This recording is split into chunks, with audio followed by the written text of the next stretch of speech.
सम्राट लूसेंट में हम स्टार्ट करेंगे मौर्य साम्राज्य से।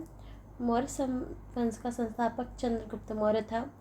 चंद्रगुप्त मौर्य का जन्म 345 ईस्वी पूर्व में हुआ था। घनानंद को हराने के में चाणक्य ने चंद्रगुप्त मौर्य की मदद की, जो बाद में चंद्रगुप्त का प्रधानमंत्री बना। चाणक्य कोटली विष्णुगुप्त द्वारा लिखित पुस्तक है अर्थशास्त्र, जिसका संबंध किससे है? राजनीति से है। चंद्रगुप्त मगध की राजगद्दी पर 322 ईस्वी में बैठा। चंद्रगुप्त जैन धर्म का अनुयायी था। चंद्रगुप्त ने अपना अंतिम समय कर्नाटक के श्रवण बेलगोला नामक स्थान पर बिताया। चंद्रगुप्त ने 305 ईस्वी में सेल्यूकस निकेटर को हराया। सेल्यूकस निकेटर ने अपनी पुत्री कॉर्नेलिया की शादी चंद्रगुप्त के साथ कर दी और युद्ध की शांति शर्तों के अनुसार 4 प्रांत काबुल, कंधार, हेरात और मकरान चंद्रगुप्त को दिए। चंद्रगुप्त मौर्य ने जैन गुरु प्रद्यबाहु से जैन धर्म की दीक्षा ली थी। मेगास्तीनिस सेल्यूकस निकेटर का राजदूत था। मेगास्तीनिस कौन था? सेल्यूकस निकेटर का राजदूत, जो चंद्रगुप्त के दरबार में रहता था। मेगास्तीनिस द्वारा लिखी गई पुस्तक कौन सी थी? इंडिका। चंद्रगुप्त मौर्य और सेल्यूकस के बीच युद्ध का वर्णन एपियास ने किया है। प्लूटॉक के अनुसार चंद्रगुप्त ने सेल्यूकस को 500 हाथी उपहार में दिए थे। चंद्रगुप्त मौर्य की मृत्यु 298 ईस्वी में श्रवण बेलगोला में उपास के द्वारा हुई। बिंदुसार। चंद्रगुप्त मौर्य का उत्तराधिकारी कौन हुआ? बिंदुसार 298 में मगध की राजगद्दी पर बैठा। अमित्रघात के नाम से बिंदुसार जाना जाता है। अमित्रघात का अर्थ है शत्रु विनाशक। बिंदुसार आजीवक संप्रदाय का अनुयायी था। वायुपुराण में बिंदुसार को भद्रसार या वारिसार कहा गया है। स्टेबो के अनुसार सीने नरेश एंटियोकस ने बिंदुसार के दरबार में डाइमेकस नामक राजदूत भेजा। इसे ही मेगास्तीनिस का उत्तराधिकारी माना जाता है। जैन ग्रंथों में बिंदुसार को सिंहसेन कहा गया है। बिंदुसार के शासनकाल में तक्षशिला में हुए 2 विद्रोह का वर्णन है। इस विद्रोह को दबाने के लिए बिंदुसार ने पहले सुसीम को और बाद में अशोक को भेजा। एंथीनियस के अनुसार बिंदुसार ने सीरिया के शासक एंटियोकस फर्स्ट से मदिरा, सूखे अंजीर और एक दार्शनिक भेजने की प्रार्थना की। बौद्ध विद्वान तारानाथ ने बिंदुसार को 16 राज्य का विजेता बताया है। किसने? बौद्ध विद्वान ने। अशोक। बिंदुसार का उत्तराधिकारी अशोक महान हुआ, जो 269 में मगध की राजगद्दी पर बैठा। राजगद्दी पर बैठने के समय अशोक अवंती का राज्यपाल था। मस्की और गुजरा अभिलेख में अशोक का नाम अशोक मिलता है। पुराणों में अशोक को अशोकवर्धन कहा गया है। अशोक ने अपने अभिषेक के 8वें वर्ष लगभग 261 ईस्वी पूर्व में कलिंग पर आक्रमण किया था और कलिंग की राजधानी तौसली पर अधिकार कर लिया था। प्लिनी का कथन है कि मिस्र का राजा फिलाडेल्फस टॉलमी सेकंड ने पाटलिपुत्र में डियानीसियस नामक एक राजदूत भेजा था अशोक के दरबार में। उपगुप्त नामक बौद्ध भिक्षु ने अशोक को बौद्ध धर्म की दीक्षा दी। अशोक ने आजीविकों को रहने के लिए बराबर की पहाड़ियों में 4 गुफाओं का निर्माण करवाया, जिसका नाम कर्ज, चौपर, सुदामा और विश्व चौपड़ी था। अशोक के पौत्र दशरथ ने आजीवकों को नागार्जुन गुफाएं प्रदान की। अशोक की माता का नाम शुभांतगी था। अशोक ने बौद्ध धर्म के प्रचार के लिए अपने पुत्र महेंद्र और पुत्री संघमित्रा को श्रीलंका भेजा। बाद में श्रीलंका का सर्वप्रथम प्रचलन अशोक ने किया। अशोक की शिला में ब्राह्मी, खंगोष्ठी, ग्रीक और अरमाइक लिपि का प्रयोग हुआ। ग्रीक और अरमाइक लिपि का अभिलेख अफगानिस्तान से, खंगोष्ठी लिपि का अभिलेख उत्तर पश्चिम पाकिस्तान से और शेष भारत में ब्राह्मण लिपि के अभिलेख मिले हैं। अशोक के अभिलेखों को 3 भागों में बांटा जा सकता है। पहला शिलालेख, दूसरा स्तंभलेख, तीसरा गुहालेख। अशोक के शिलालेख की खोज 750 में पांडेटी फैंतल ने की थी, इनकी संख्या 14 है। अशोक के अभिलेख पढ़ने में सबसे पहले सफलता 1837 में जेम प्रिंसेस को हुई। अशोक के अभिलेख उसमें वर्णित विषय। पहला अभिलेख इसमें पशु बलि की निंदा की गई है। दूसरा अभिलेख इसमें अशोक ने मनुष्य और पशु दोनों की चिकित्सा व्यवस्था का उल्लेख किया है। तीसरा, इसमें राज्य की अधिकारियों को ये आदेश दिया है कि वह हर 5वें वर्ष के उपरांत दौरे पर जाए और शिलालेख में कुछ धार्मिक नियमों का भी उल्लेख करें। चौथा अभिलेख, इस अभिलेख में भेरी घोष की जगह धम्म घोष की घोषणा की गई है। फिर पांचवा अभिलेख, इस शिलालेख में धर्म महामात्यों की नियुक्ति के विषय में जानकारी मिलती है। छठा शिलालेख, आत्मनियंत्रण की दीक्षा दी गई है। सातवां और आठवां शिलालेख, इसमें अशोक के तीर्थ यात्रियों का उल्लेख किया गया है। नौवां शिलालेख, इसमें सच्ची भेंट या सच्चे शिष्टाचार का उल्लेख किया गया है। 10वां अभिलेख, इसमें अशोक ने आदेश दिया है कि राजा व उच्च अधिकारी हमेशा प्रजा के हित में सोचे। 11वां शिलालेख, इसमें धर्म की व्याख्या की गई है। 12वां अभिलेख, इस शिलालेख इसमें स्त्री महामात्यों की नियुक्ति एवं सभी प्रकार के विचारों के सम्मान की बात की गई है। 13वां शिलालेख, इसमें कलिंग के युद्ध का वर्णन, अशोक के हृदय परिवर्तन की बात की गई है। इससे पड़ोसी राजाओं का वर्णन है। 14वां अभिलेख, अशोक ने जनता को धार्मिक जीवन बताने के लिए प्रेरित किया है। अशोक के स्तंभ लेखों की संख्या 7 है, जो केवल ब्राह्मी लिपि में लिखे गए हैं। यह 6 अलग अलग स्थानों से प्राप्त हुए। प्राग स्तंभ लेख, यह पहले कौशाम्बी में स्थित था। इस स्तंभ लेख को अकबर ने इलाहाबाद के किले में स्थापित किया।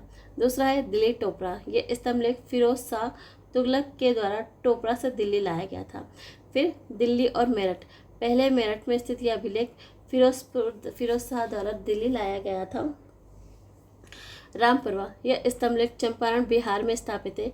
इसकी खोज 1872 में कारलयाल ने की है।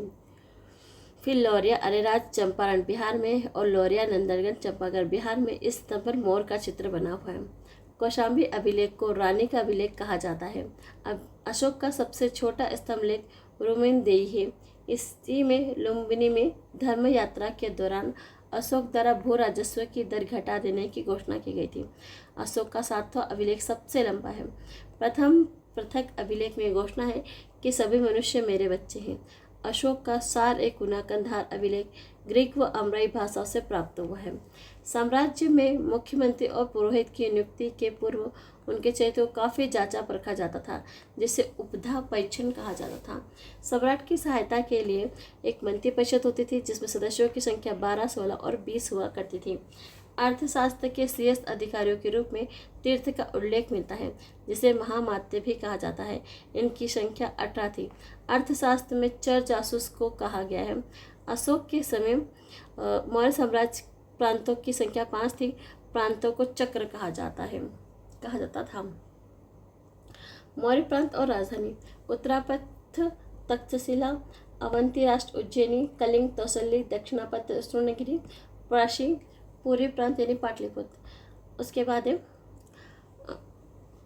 प्रांतों के प्रशासक कुमार व आर्यपुत्र राष्ट्रीय कहलाते थे। प्रांतों का विभाजन विषय में किया जाता था, जो विषयपति के अधीन होते थे। प्रशासन की सबसे छोटी इकाई ग्राम होती थी, जिसका मुखिया ग्रामिक कहलाता था।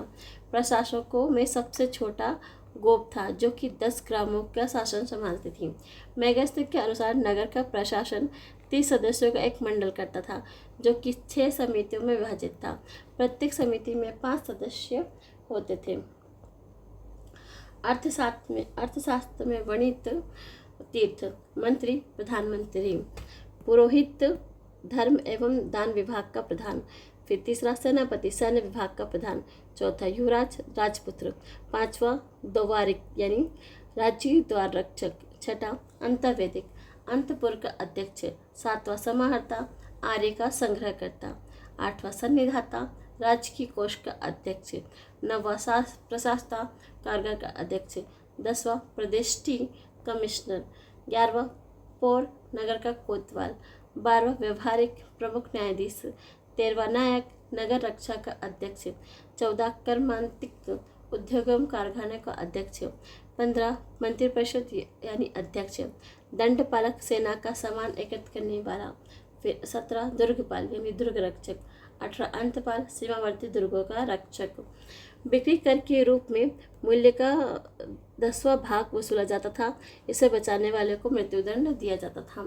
मेगास्थित के अनुसार इकोनोमई मार्ग निर्माण अधिकारी होता था। जस्टिन के अनुसार चंद्रगुप्त मौर्य की सेना में लगभग 50,000 अश्वारोही सैनिक और 50 और 9,000 हाथी और 800 रथ थे। फिर प्लूटॉक और जस्टिन के अनुसार चंद्रगुप्त ने नंदों की अर्थात 60,000 आदमियों को लेकर संपूर्ण उत्तर भारत को रौंद डाला था। प्रशासनिक समिति में उसके कार्य देखो। प्रथम जो समिति थी वो उद्योग और शिल्प का निरीक्षण करती थी। द्वितीय विदेशियों की देखरेख करती थी। तृतीय जन्म मरण का विवरण देखती थी। चतुर्थ व्यापार और वाणिज्य की देखभाल। फिर पंचम निर्मित वस्तुओं के विक्रय का परीक्षण। षष्ठ विक्रय कर वसूल करना। युद्ध क्षेत्र में सेना का नेतृत्व करने वाले अधिकारी नायक कहलाते थे। सेना विभाग का सबसे बड़ा अधिकारी सेनापति होता था। मेगास्तर के अनुसार मौर्य सेना का रखरखाव 5 सदस्यीय 6 समितियां करती थी। मौर्य प्रशासन में गुप्तचर विभाग महामात्य सर्प नामक अमात्य के अधीन था। अर्थशास्त्र में गुप्तचर को गुण पुरुष कहा जाता है। एक ही स्थान पर रहकर कार्य करने वाले को गुप्तचर को संस्था कहा जाता था। अब सैन्य समिति और उसके कार्य देखें तो प्रथम जो होती थी वो जल सेना होती थी। द्वितीय यातायात एवं रसद की व्यवस्था। तृतीय पैदल सेना की देखरेख। चतुर्थ अश्वारोही की देखरेख। पंचम गजरेखा और षष्ठम रथ सेना, है ना। उसके बाद है एक स्थान से दूसरे स्थान भ्रमण करने वाले कार्य वाले गुप्तचर को संचार कहा जाता था। अशोक के समय जनपदीय न्यायालय के न्यायाधीशों को रज्जुक कहा जाता था। सरकारी भूमि को सीता भूमि कहा जाता था। बिना वर्षा के अच्छी खेती होने वाली भूमि को अदेव मात्रक कहा जाता था। मेगास्तर ने भारतीय समाज को 7 वर्गों में विभाजित किया था।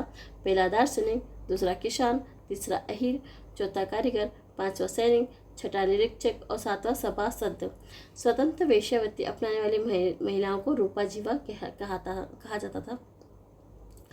नंदवन के विनाश में चंद्रगुप्त मौर्य ने कश्मीर के राजा प्रवर्तक से सहायता प्राप्त की थी। मौर्य शासन 137 वर्ष तक चला।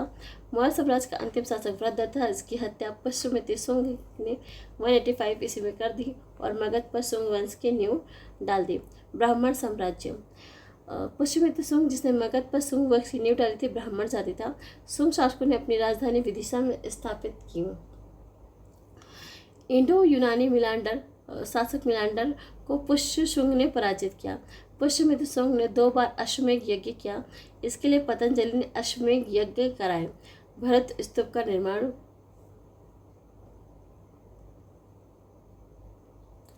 पुष्यमित्र शुंग ने करवाया। शुंग वंश का अंतिम शासक देवभूति था। इसकी हत्या 73 ईस्वी में वासुदेव ने कर दी थी और मगध की गद्दी पर कर्णवंश की स्थापना की। कर्णवंश का अंतिम राजा सुशर्मा हुआ। शिमुख ने 60 ईस्वी पूर्व में सुशर्मा की हत्या कर दी और सातवाहन वंश की स्थापना की। सातवाहन आंध्र वंश शासकों ने अपनी राजधानी प्रतिष्ठान स्थापित की। प्रतिष्ठान आंध्र प्रदेश के औरंगाबाद जिले में है। सातवाहन वंश के प्रमुख शासक थे सिमुख, सातकर्णी, गौतमीपुत्र सातकर्णी, वशिष्ठपुत्र पुलवामी और यज्ञ से सातकर्णी। सातकर्णी ने 2 अश्वमेध यज्ञ थी तथा एक याजस्यु यज्ञ किया। सातवाहनों शासकों के समय प्रसिद्ध साहित्यकार हॉल और गुणा धन्य थे। हॉल ने गाथा सप्तक और गुणा ने बृहत कथा नामक पुस्तकों की रचना की। सातवाहन शासकों ने चांदी, तांबे, सीसा, पोटीन और कांसे की मुद्राओं का प्रश्न किया। ब्राह्मणों को भूमि दान देने की प्रथा का प्रारंभ सातवाहन शासकों ने सर्वप्रथम किया। सातवाहनों की भाषा प्राकृत एवं लिपि ब्राह्मी थी। सातवाहनों का समाज मात्र सत्तात्मक था। सातवाहनों की महत्वपूर्ण स्थापत्य कृतियाँ थी कार्ले का चित्र, अजंता व अलौकिक गुफाएं का निर्माण, अमरावती कला का विकास। सातकर्णी व अन्य सभी सातवाहन शासक दक्षिणापथ के स्वामी कहे जाते थे। भारत में यवन राज्य। भारत पर आक्रमण करने वाले विदेशी आक्रमणकारियों का क्रम है हिंद, यूनानी, शक, पहलव, कुषाण। सेल्युकस के द्वारा स्थापित पश्चिमी और मध्य एशिया के विशाल साम्राज्य को इसके उत्तराधिकारी एंटियोकस प्रथम ने अक्षुण्ण बनाए रखा। एंटियोकस तृतीय के शासनकाल में विद्रोह के फलस्वरूप उसमें अनेक प्रांत स्वतंत्र हो गए। बैक्ट्रिया के विद्रोह का नेतृत्व डियोटोसस प्रथम ने किया। बैक्ट्रिया पर डियोटोटस प्रथम के इन राजाओं ने क्रमशः शासन किया। डियोटोटस सेकेंड, यूथिडेमस, डेमेट्रियस, मिलेंडर, यूक्रेटाइड्स, एंटीऑलक्रिड्स और हर्मिस। बाद में सबसे पहले आक्रमण बैक्ट्रिया के शासक डेमेट्रियस ने किया था। इसने 190 ईस्वी में भारत में आक्रमण कर अफगानिस्तान, पंजाब और सिंध के बहुत बड़े भाग पर अधिकार कर लिया। इसने साकल को अपनी राजधानी बनाया और यहीं से इसे ही हिंदू यूनानी या बैक्ट्रिया यूनानी कहा गया। हिंदू हिंदू यूनानी शासकों ने सबसे पहले सबसे अधिक विख्यात मिलांडर 165 से 145 में हुआ। इसकी राजधानी साकल यानी आधुनिक सियालकोट शिक्षा का प्रमुख केंद्र थे। मिलांडर ने नागसेन नागार्जुन से बौद्ध धर्म की दीक्षा ली। मिलांडर के प्रश्न पर नागसेन द्वारा दिए गए एक पुस्तक में संग्रहित उत्तर, जिसका नाम मिलिंद पन्नो अर्थात मिलिंद के प्रश्न या मिलिंद प्रश्न है। हिंद यूनानी भारत के पहले शासक हुए जिन्हें जारी करके सिक्कों के बारे में निश्चित रूप से कहा जाता है कि सिक्के किन किन राजाओं के हैं। भारत में सबसे पहले हिंदू यूनानी ने सोने के सिक्के जारी किए थे। हिंदू यूनानी शासकों ने भारत में पश्चिमोत्तर सीमा प्रांत में यूनान की प्राचीन कला चलाई, जिसे हेलेनिस्टिक आर्ट कहते हैं। भारत में गंधार कला इसका सर्वोत्तम उदाहरण है। शक यूनानियों के बाद शक आए। शकों की 5 शाखाएं थी। हर शाखा की राजधानी भारत और अफगानिस्तान में अलग अलग भागों में थी। पहली शाखा अफगानिस्तान में, दूसरी पंजाब में यानी राजधानी तक्षशिला, तीसरी शाखा मथुरा में, चौथी शाखा पश्चिमी भारत और 5वीं शाखा ऊपरी दक्कन में प्रभुत्व स्थापित की। शक मूलतः मध्य एशिया के निवासी थी। चारागाह की खोज में भारत आए थे। 18वीं ईस्वी पूर्व में उज्जैन में एक स्थानीय राजा ने शकों को पराजित कर उन्हें बाहर खदेड़ दिया और विक्रमादित्य की उपाधि धारण की। शकों के विजय के उपलक्ष्य में 58 ईस्वी में एक नया संवत जारी किया, जिसे विक्रम संवत के नाम से प्रारंभ हुआ। उसी समय विक्रमादित्य ने एक लोकप्रिय उपाधि बन गई, जिसकी संख्या भारतीय इतिहास में 14 तक पहुंच गई। गुप्त शासक सम्राट चंद्रगुप्त द्वितीय सबसे अधिक विख्यात विक्रमादित्य थे। शकों की अन्य शाखाओं की तुलना में दक्षिण भारत में प्रभुत्व स्थापित करने वाली शाखा लंबे अरसे तक शासन किया, लगभग 4 शताब्दी तक। गुजरात में चल रहे समुद्री व्यापार से यह शाखा काफ़ी लाभान्वित हुई और भारी संख्या में चांदी के सिक्के जारी किए। शकों का सबसे प्रतापी शासक रुद्रदामोदर था, जिसका शासनकाल 130 से 150 ईस्वी गुजरात के बड़े भाग में था। इसने काठियावाड़ की अर्धशुष्क सुदर्शन झील मौर्यों द्वारा निर्मित का जीर्णोद्धार करवाया। रुद्रदामोदर संस्कृत का सबसे बड़ा प्रेमी था। उसने ही सबसे पहले विशुद्ध संस्कृत भाषा में लंबा अभिलेख गिरनार अभिलेख जारी किया और इसके पहले सभी अभिलेख प्राकृत भाषा में रचित थे। भारत में शक राजा अपने आप को क्षत्रप कहते थे। कुषाण पल्लव के बाद कुषाण आए। यूची और तोखरी भी कहलाइए। यूची नामक कबीला 5 कुलों में बट गया था। उन्हीं में से एक कुल था कुषाण। इनकी राजधानी पुरुषपुर या पेशावर थी। कुषाणों की द्वितीय राजधानी मथुरा थी। कनिष्क ने 78 में एक संवत चलाया, जिसे शक संवत कहा जाता है, जो भारत सरकार द्वारा अभी भी प्रयोग में लाया जाता है। बौद्ध धर्म की चौथी संगीति कनिष्क के शासनकाल कुंडलवन कश्मीर में प्रसिद्ध बौद्ध विद्वान वसुमत की अध्यक्षता में हुई। कनिष्क बौद्ध धर्म के महायान संप्रदाय का अनुयायी था। आरंभिक कुषाण शासकों ने भारी संख्या में स्वर्ण मुद्राएं जारी की, जिनकी शुद्धता गुप्त काल में स्वर्ण मुद्राओं से उत्कृष्ट थी। कनिष्क का राजवेद आयुर्वेद का विख्यात विद्वान चरक था, जिसने चरक संहिता की रचना की। महाव्यास सूत्रकार की रचना वसुमित्र थे। इसने ही बौद्ध धर्म का विश्वकोश कहा जाता है। कनिष्क के राजकवि अश्वघोष ने बौद्ध का रामायण बुद्ध चरित्र की रचना की। वसुमित्र पार्श्व नागार्जुन महाचेतक संरक्षण कनिष्क के दरबार की विभूति है। भारत का अष्टांग नागार्जुन को कहा जाता है। इसकी पुस्तक माध्यमिक सूत्र इस पुस्तक की नागर सतक सिद्धांत प्रस्तुत किया है। कनिष्क की मृत्यु 102 ईस्वी में हो गई। कुषाण वंश का अंतिम शासक वासुदेव था। गंधार शैली और मथुरा शैली का विकास कनिष्क के शासनकाल में हुआ। रेशम मार्ग पर नियंत्रण रखने के कारण शासकों में सबसे प्रसिद्ध कुषाण थे। रेशम बनाने की तकनीक का आविष्कार सबसे पहले चीन में हुआ था। गुप्त साम्राज्य का उदय 3वीं शताब्दी के अंत में प्रयाग के निकट कौशाम्बी में हुआ। गुप्त वंश का संस्थापक श्रीगुप्त 240 से 280 ईस्वी में था। श्रीगुप्त का उत्तराधिकारी घटोत्कच 280 से 320 में हुआ। गुप्त वंश का प्रथम महान सम्राट चंद्रगुप्त प्रथम था। यह 3